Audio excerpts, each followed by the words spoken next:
Hello दोस्तों, welcome back to the 5 minute stock trading course. तो आज हम लोग बात करने वाले हैं ट्रेंड चेंज के बारे में कि जब किसी ट्रेंड में चेंज आ रहा होता है तो वो किस तरह से होता है। तो ट्रेंड तो हम जानते ही हैं, जैसे ये एक अप ट्रेंड है। यहाँ पर एक हायर हाई हायर लो का मार्केट स्ट्रक्चर बनता जा रहा है। लो हाई, यहाँ पर हायर लो, यहाँ पर हायर हाई, यहाँ पर हायर लो और यहाँ पर हायर हाई। और ठीक इसी का उल्टा जो है वो डाउन ट्रेंड में होता है, जहां पर एक लोअर हाई लोअर लो का स्ट्रक्चर बनता जा रहा है। क्योंकि हम इस कोर्स में शॉर्ट टर्म ट्रेडिंग के बारे में बात करने वाले हैं, जहां पर सिर्फ स्टॉक में, इक्विटी में आप केवल लॉन्ग की पोजीशन बना सकते हैं, यानी कि आप केवल बाय और फिर सेल कर सकते हैं। इसीलिए हम अप ट्रेंड की तरफ ही ज्यादा ध्यान देंगे। वैसे डाउन ट्रेंड में ठीक इसका उल्टा होता है।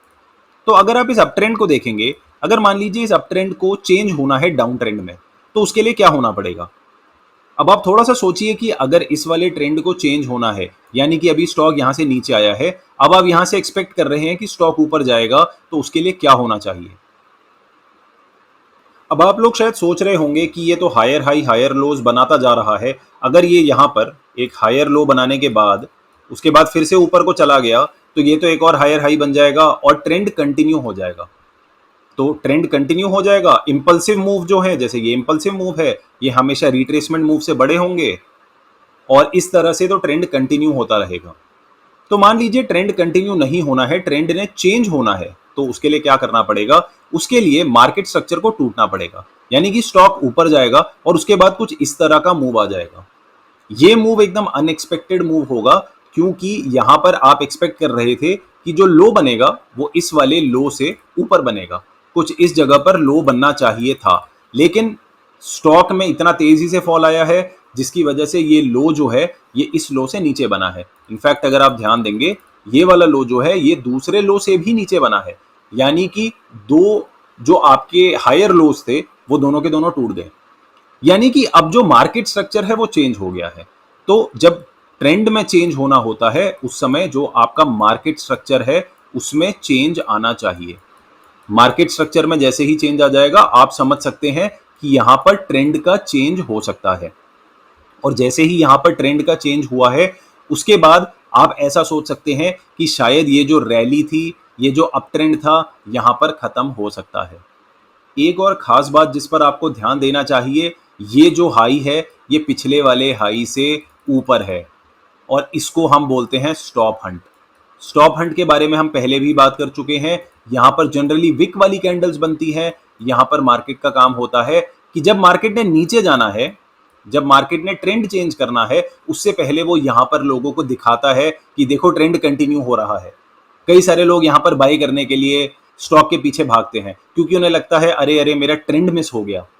और इसी वजह से ऐसी जगहों पर स्टॉप हंट होता है। और जो लोग एक्चुअली में शॉर्ट करके बैठे होते हैं, जिन्हें लगता है कि स्टॉक नीचे गिरेगा, वो लोग इस जगह पर अपना स्टॉप लॉस लगाते हैं। तो मार्केट एक बार ऊपर जाती है और स्टॉप हंट कर देती है, और उसके बाद मार्केट वहां से नीचे की तरफ आना शुरू करती है। तो इस तरह का जब आपको एक पैटर्न मिलता है, या इस तरह से जब आपको मार्केट स्ट्रक्चर में चेंज मिलता है, उस समय हम बोल सकते हैं कि ट्रेंड में चेंज हो सकता है। तो आपको क्या मिलना चाहिए? आपको मिलना चाहिए एक स्टॉप हंट। स्टॉप हंट हर बार नहीं होता है, लेकिन जब स्टॉप हंट होता है तो वो वाले ट्रेड ज्यादा अच्छे होते हैं। और दूसरी चीज, आपको मिलना चाहिए एक तेज इंपल्सिव डाउन मूव।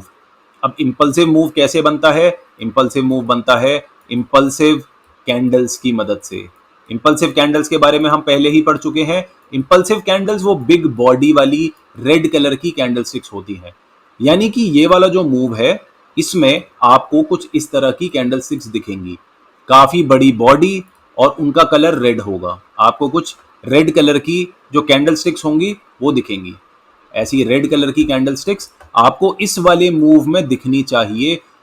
क्योंकि अगर यहाँ पर छोटी छोटी कैंडल स्टिक्स बनेंगी, अगर यहाँ पर छोटी कैंडल स्टिक्स बनेंगी, यहाँ पर विक वाली कैंडल स्टिक्स बनेंगी, इसका मतलब ये है कि ये एक इंपल्सिव मूव नहीं है। याद रखिए, अगर यहाँ से डाउन ट्रेंड शुरू होना है तो ये डाउन ट्रेंड का इंपल्सिव मूव है। चलिए मैं थोड़ा सा चार्ट को क्लियर कर देता हूं और उसके बाद फिर से आपको बना करके ये दिखाता हूं कि अगर मान लीजिए यहां पर ट्रेंड ने चेंज होना है और अब स्टॉक डाउन ट्रेंड में जाने वाला है, तो ये एक इंपल्सिव मूव होना चाहिए। यानी कि अगर स्टॉक कुछ ऐसा करने वाला है, तो ये डाउन ट्रेंड की अगर शुरुआत है, तो ये डाउन ट्रेंड का इंपल्सिव मूव है। रिट्रेसमेंट मूव इंपल्सिव मूव से छोटा होता है और उसके बाद स्टॉक डाउन ट्रेंड की तरफ जा सकता है। तो ये इंपल्सिव मूव जो है, इसमें आपको इंपल्सिव कैंडल्स दिखनी चाहिए, ऐसी बड़ी बड़ी बॉडी वाली कैंडल स्टिक्स जो रेड कलर की हैं, वैसी वाली कैंडल स्टिक्स आपको इसमें दिखनी चाहिए। तो इस तरह से होता है ट्रेंड का चेंज। तो अब हम सारे के सारे कंसेप्ट समझ चुके हैं जो कि हमें चाहिए अपनी ट्रेडिंग स्ट्रैटेजी बनाने के लिए। तो अगली वाली वीडियो बहुत ही ज़्यादा स्पेशल होने वाली है, क्योंकि हम उसमें अपना कंप्लीट ट्रेडिंग सेटअप बनाने वाले हैं और इस वाले ट्रेडिंग सेटअप को आप जाकर के यूज़ कर सकते हैं मार्केट में ट्रेडिंग करने के लिए। तो चलिए मिलते हैं अगली वीडियो में। धन्यवाद।